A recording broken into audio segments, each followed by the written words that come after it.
Alors, bonsoir à tous, heureux de vous retrouver, chers amis, sur YouTube en ce mercredi 2 août 2023, 21h57, heure du Québec. J'espère que vous allez bien. Ça fait longtemps qu'on a eu un contact ensemble. Je vous partage souvent des petites vidéos, des shorts qui viennent du restaurant où je travaille, la Grange Urbaine à Laval, pizzeria fantastique, où tu apportes ton vin et ta bière. Et je vous fais d'autres fois d'autres petits shorts à propos d'autres sujets. Mais ça m'arrivait aussi d'intervenir de partager des nouvelles intéressantes et inédites, souvent. Et là, j'en ai une à vous partager justement de ce qui fait cette partie de la catégorie des nouvelles inédites. Et c'est dans le contexte actuel de névrose, d'apocalypse qu'on met de l'avant toujours à tous les niveaux, avec la pandémie qu'on vient de vivre, tous les changements sociaux qui s'en viennent, la biométrie, la robotique, l'intelligence artificielle, le transhumanisme aussi, le transgenre, tout ce qui se passe. On est dans une effervescence apocalyptique, de fin du monde, et ça amène les riches, surtout, à vouloir se sauver de cette névrose et de vouloir se protéger parce qu'on s'attend à quelque chose. Peut-être le Washington Post a publié il y a quelques heures à peu près, ou peut-être une journée ou deux, un article dont je voulais vous parler, et c'est celui-là, et qui s'intitule « L'attrait durable des îles éloignées du Pacifique pour les riches qui se préparent à l'apocalypse ». Qu'il s'agisse de l'espace, des profondeurs, parce qu'on sait on va s'en aller dans l'espace aussi, 2024, pour Mars et Elon Musk, qui est la colonisation de Mars. Des profondeurs les plus sombres de l'océan ou de la vie éternelle, les leaders technologiques ultra riches sont tristement célèbres pour leur vision grandiose de l'endroit où leurs proches ou leurs poches profondes pourraient les mener. Parmi ceux-ci se trouve le rêve de s'éloigner des impôts, des gouvernements et même de l'apocalypse en s'échappant dans un endroit éloigné comme une île du Pacifique. C'est cette même vision qui a fait son apparition dans un procès intenté la semaine dernière par l'échange de crypto-monnaies en faillite, Sam Bankman-Fried, qui a été libéré de milliards de dollars volés. C'est assez étonnant parce qu'il était l'ami des politiciens et surtout des démocrates qui le finançaient à coups de centaines de millions, qui cherchent à récupérer plus d'1 milliard de dollars auprès de son fondateur Sam Bankman-Fried et de 3 autres dirigeants.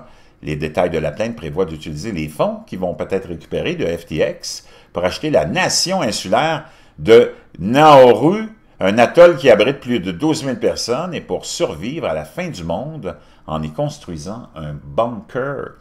Le bunker-abri sera utilisé pour un événement où 50% à 99% de la population mourrait, selon une note échangée entre le frère de Bankman-Fried, Gabriel, et un officier de la branche philanthropique de FTX, selon le document judiciaire. Il y a probablement d'autres choses qui serait utile aussi de faire avec un pays souverain comme celui-là, a-t-il déclaré. L'avocat de Bankman-Fried n'a pas répondu à une demande de commentaire. Outre la difficulté d'acheter simplement un État souverain, un représentant de Nauru a déclaré qu'il n'était pas et ne serait jamais à vendre cet atoll. Les experts préviennent que ce n'est pas un endroit idéal pour vivre la fin des temps. L'île de 8,1 000 carrés a peu d'eau douce, peu de terre arable et importe au moins 90% de sa nourriture. Avec la plupart de ses infrastructures essentielles sur la côte, il est particulièrement vulnérable aux conditions météorologiques extrêmes dans le contexte du changement climatique.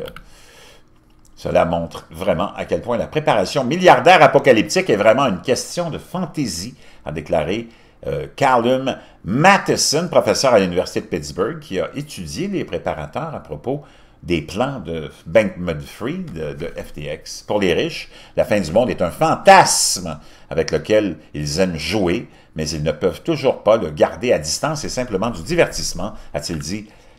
Cette forme d'évasion, disent les experts, implique de voir des endroits comme Nauru comme une sorte d'ardoise vierge malléable, sans parler des gens qui les appellent déjà, ces endroits-là, comme étant chez eux.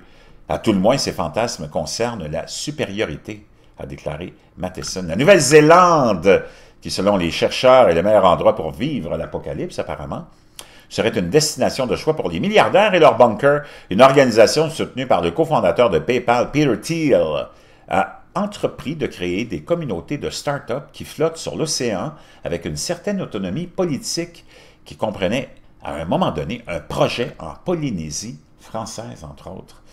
Plus récemment, les passionnés de cryptographie ont commencé à transformer une île achetée par bail au gouvernement de Vanuatu, une nation du Pacifique composée de plus de 80 îles, en ce qu'ils appellent une démocratie basée sur la blockchain. L'île de Satoshi n'est pas un mouvement séparatiste, libertaire ou survivaliste, essayant d'échapper à la surveillance du gouvernement ou à un éventuel apocalypse zombie, a déclaré un porte-parole de ses développeurs par courriel, le comparant à un club privé ou à un terrain de golf privé. Le Pacifique a longtemps eu un certain attrait pour les Occidentaux qui se plaignent des restrictions de la société. Dans les années 70, le milliardaire immobilier et militant politique Michael Oliver a tenté de créer son propre pays sur un atoll au sud des Tonga. Lorsque cela a échoué en raison d'un recul local, son groupe a fait une tentative infructueuse de créer une société à Vanuatu, le tout dans le but de créer une utopie libertaire. Les États-Unis et la Chine se disputent l'influence dans les pays insulaires du Pacifique.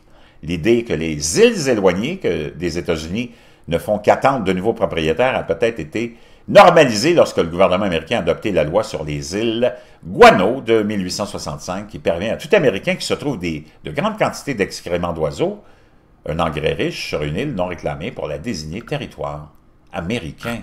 Donc fascinant, les riches veulent absolument se trouver un endroit où aller vivre, éloigné de nos régions apocalyptiques. Ça a l'air d'être plus difficile qu'on le pense.